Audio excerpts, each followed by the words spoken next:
Brought to you in association with Grendel Press. This is Werewolf the Podcast, a serial killer drama.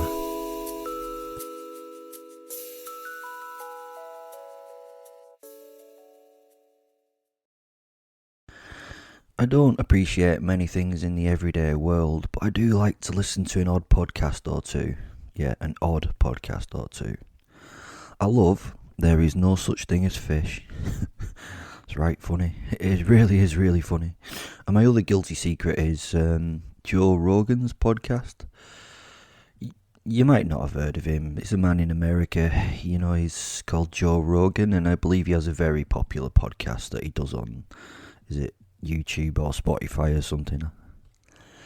He speaks to quasi-interesting folk about life and stuff in like long-form interviews that get down to the nitty-gritty of people's thoughts and ideas. He gets people with diverse opinions on a range of various topics. I think he does a fairly good job, and they're never dull. He also loves werewolves for some unbeknownst reason. He has recently come under scrutiny for speaking to people who have differing ideas about the COVID thing that you guys are dealing with. Apparently, what you have to do to be accepted in this world is not have any ideas that are currently seen as incorrect. Sadly, you humans and your scientists are very incorrect about COVID. Please find my video on how COVID came about if you want to know the actual truth of how this innocuous little virus came to a head. Suppose you stray from the norm with your ideas. You're a pariah, and you should be punished for asking such questions as, what if? Oh, wait a minute. What if the current research does not meet scrutiny? I describe the scientific method where people propose an idea and then do their damnedest to disprove it themselves. That is science. We expound the best theory we have for something at that moment. We are constantly moving toward further understanding and throwing our theories into an unforgiving scientific world. I love the fact that artists, as they are called, are pulling their work from Spotify because he chatted to people with differing ideas. Wow. You will take away your amazing work from the world in the name of a little hissy fit. Sad world to which we have come. Neil Young, I thought more of you, sir. Joe's interviewees might be wrong. They might be correct. But what happened to the human right? What's it called? Free speech. Oh wait, it only exists when we need it, not when others express different opinions. Free speech only counts if it is your free speech. Perfect use of a made-up human right there. If you listen to Eddie Bravo, that's one of Joe's best friends, I think, you would maybe decide he is evil carnate with his conspiracy theories. I mean, he seems to be convinced that we are being lied to about everything. I mean, everything. He seems to think that the governments or the super rich can hush up certain things. Oh, wait a minute. They've hushed me up, so maybe they can. The great difficulty is that I love listening to him and people like him. Why not let him talk? It is impressive that he believes Flat Earth, Vatican Satanists, and in werewolves? No, he'd never believe that, would he? I don't know. I first saw Joe on that delightful UFC thing, the crazily called Ultimate Fighting Championships. Ultimate Fighting? Have they never been in a war zone? It's that, what's it called, mixed martial arts thingy where humans fight each other.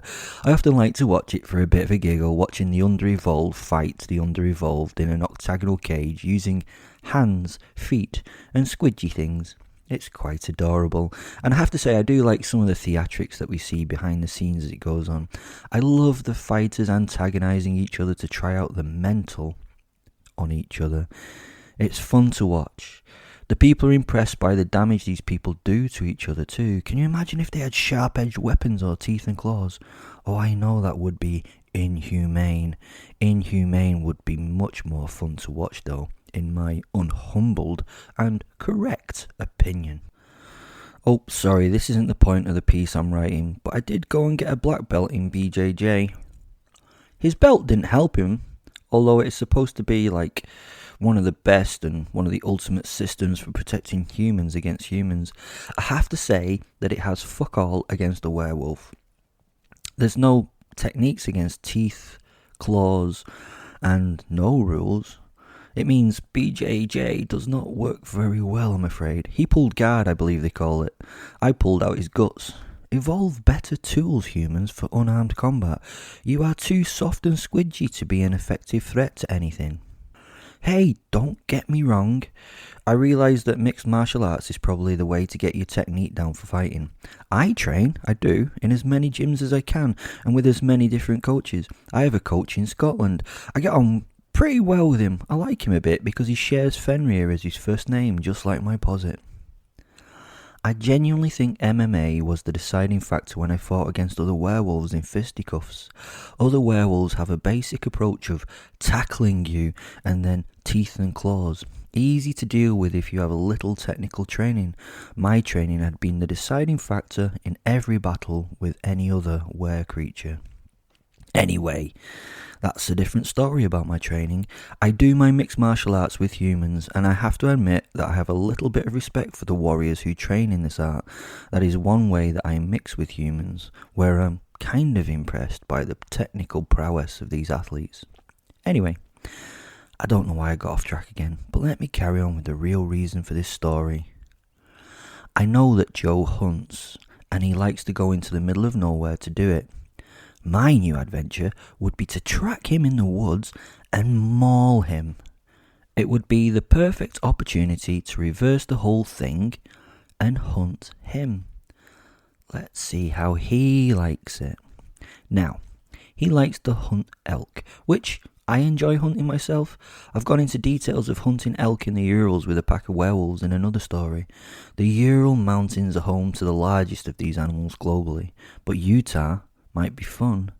I can hunt elk and humans out there in Utah. Well, I can kind of hunt humans anywhere, and I could hunt them in the Ural Mountains, but it would not be as much fun hunting peasants as it would be a full-on high media profile blokey black belt bajillion yeah.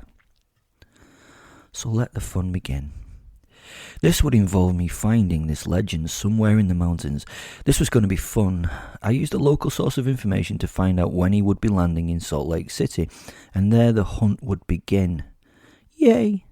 So that gets me on a plane to fucking Utah, of all places. I wouldn't say I like journeys on public planes. I always go first class. I didn't particularly appreciate having a person next to me on the flight, so I often buy the seat next to myself if they're not in the singular. At least the posit gets his bit of space if that's the case. He does moan excessively if I don't get him his spot. It was disappointingly easy to track Joe down. All his fans love him, so he seems to be followed by crazy people everywhere. I wonder what it's like to be loved by that many beings. I wonder what it's like to be loved. I followed him in his big black SUV with his big black bodyguard driver type thing. I was doing the ultimate American narrative of riding a big fat Harley. Well, it was not the bike I wanted when I went, but it was so much better. Can I wax lyrical for a moment? I hope you don't mind. This was not the fat bob I went for. It was a 1974 shovelhead custom with high bars and more chrome than would be healthy for a 1980s gay nightclub. Fuck me, it was a nice bike. Honestly, the lines were created and built on the day of my birth as a human. That sold it. Best $21,000 that I've almost spent. I mean, I was willing to buy it. But after half an hour of a chat with the guy selling it, he decided to give it to me so that, he could, stay alive. Sensible from him. He even filled the tank for me, which was genuinely wonderful of him. Petrol's getting expensive these days. Honestly, he didn't have to go to those lengths for me. Americans are such nice people. But what a guy. After he'd signed all the paperwork, I did the last thing I needed to do. Well, I made sure there would be no more comeback. The idea of him saying I've kind of forced him to give it to me. So I did the only thing that would fully guarantee no comeback. Yeah, I know, I killed him. He is now a missing person. But the police will not be looking for him too hard, will they? They don't give a fuck about bikers, especially the 1%ers. So I don't think I need to worry about the police now. Maybe have to worry about his bearded badass buddies, but that could be a fun adventure in itself. Okay, back to the story in hand. He pulled out with his driver into traffic from the airport, and I started up and engaged my sweet ride to drop in a few cars behind him. Now, you might be wondering, why a bike? Firstly, I am impulsive and rich, so I can buy one if I fucking wish. Secondly, I've been diagnosed with ASPD, which means I love doing stupid and risky things. I suppose riding a bike is risky? It is. Damn unlikely I will die in a crash, but the world would end if anyone was to hit this bike. It's not insured, so maybe not too risky for me, but super risky for other road users. Thirdly, while working in the government, I found that a bike can get through traffic a lot easier than a big fuck-off car. I was also hamming it up a little with a werewolf patched leather cut and all the bad boy biker paraphernalia. I'd even gone for the neckerchief and the Brando leather. It was fun, risky, but fun. I was a cross between homosexual leather boy and bad boy biker. Due to my newly absorbed persona, I'd already had a run-in with some angels of hell. I believe they call it a diner. They had taken umbrage at the patch that I wore on the cut. Apparently, every cunt was wearing a fucking patch of some kind since Sons of Anarchy, and the bikers had a new sport teaching these false cut wearers a lesson or two about reality. I mean, I appreciate shit like that, but they should have got the idea that I was not in a gang because I was on my fucking own, and the patch at the top of my back said Lone Wolf. That's not a gang if I say Lone Wolf. 5 of them were at the station and about to get out onto the road again. They waited for me to go to pay and dropped in behind me and followed me into the toilets. It's exciting. Sadly, it wasn't for the usual cottaging, which to be honest with them would maybe have been fun, but they were going to beat the crap out of the nerd in the false cut. I hadn't turned into my wolfy form because I didn't really want to ruin my clothes and did not have enough time to take them off. The thing I love most about fighting in a bathroom is the availability of porcelain to crash skulls into. I was looking forward to the sounds and smells of heads smashing on smooth china and was gutted when it was plastic inside. How on earth are we supposed to have fun with plastic? When I slammed the head off the plastic, it did make an interesting noise, boink, but didn't, crush skulls. So that spoilt my artistic ideals, but I made do with the limited equipment and put an art installation in each stall when I left. It would take a lot of cleaning up, but I took some photos of the results. My artwork was named Big Bearded Bastards Broken in Bits in a Bog. Yeah, it's quite good, isn't it? And I'm sure it was really pleasing to my specialist niche appreciation.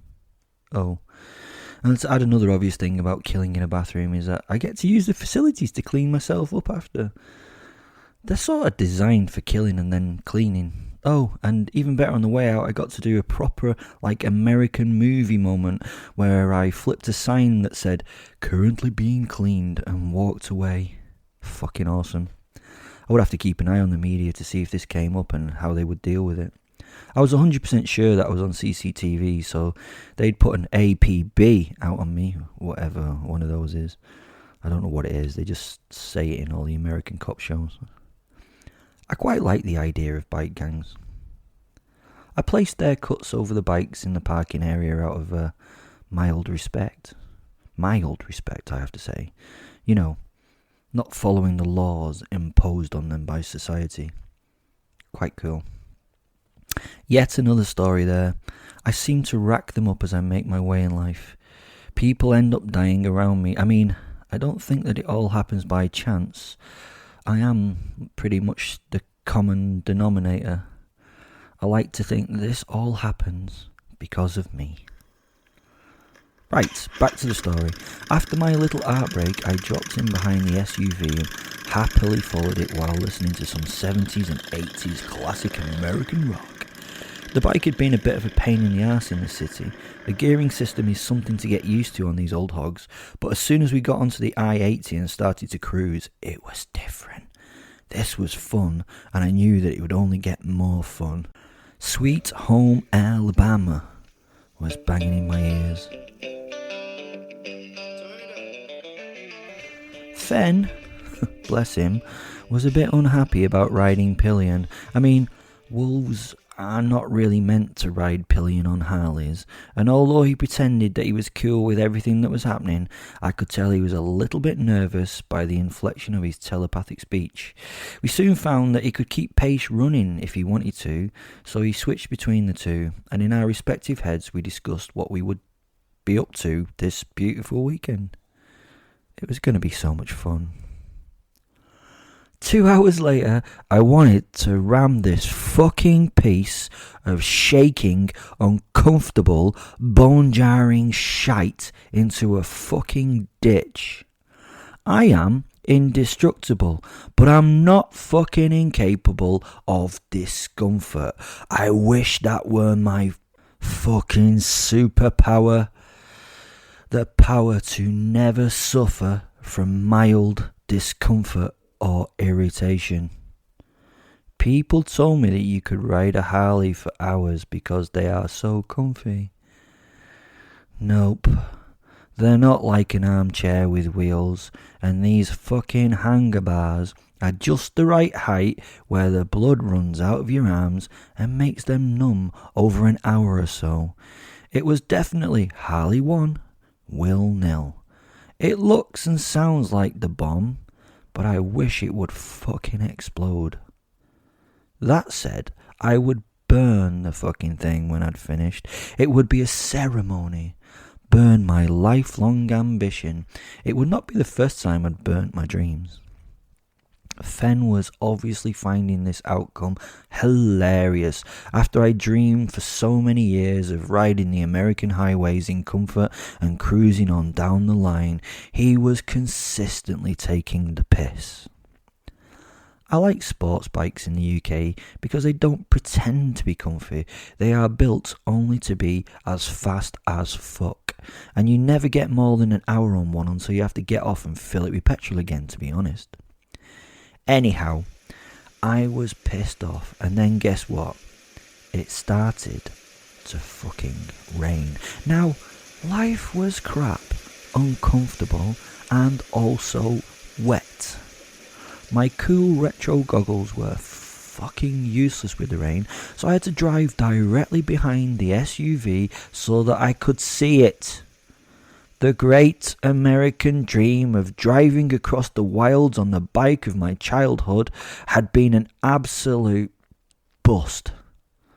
Luckily, I was still going to get the chance to eat Joe fucking Rogan.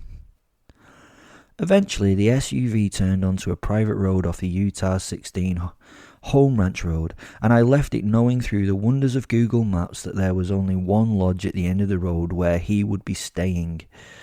Fucking easy peasy. Not much in the way of detective work there. I was not upset that this was the end of the journey, as I was currently suffering from a very wet gusset jean rub. Pre-washed denim was not a great idea for riding in the rain, which seemed to be forced down into my lap as I went forward. It was time to ditch the iron horse. I now stood naked and prostrate just off the road in the warm rays of the autumnal sun. Thankfully, the rain had petered out. I felt like I was living again. A few 100 yards away from the turning, I left my horror Harley and all my wet kit. Hopefully, all my shit would be dry when I got back, or even better, it would be fucking stolen. I even left the keys in the bike, hoping that someone would find it. Now, let's move on for my next adventure. Hey Joe, Where are you going with that bow in your hand? Please get the song reference. Thanks for listening. There are loads of links down in the descriptor of the podcast. Go take a look. There's loads of things that you can do with me, with us, and all that. Thanks for listening. Bye.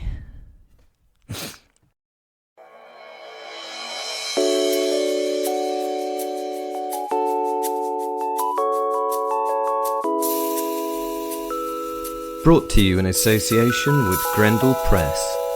This is Werewolf the Podcast, a serial killer drama.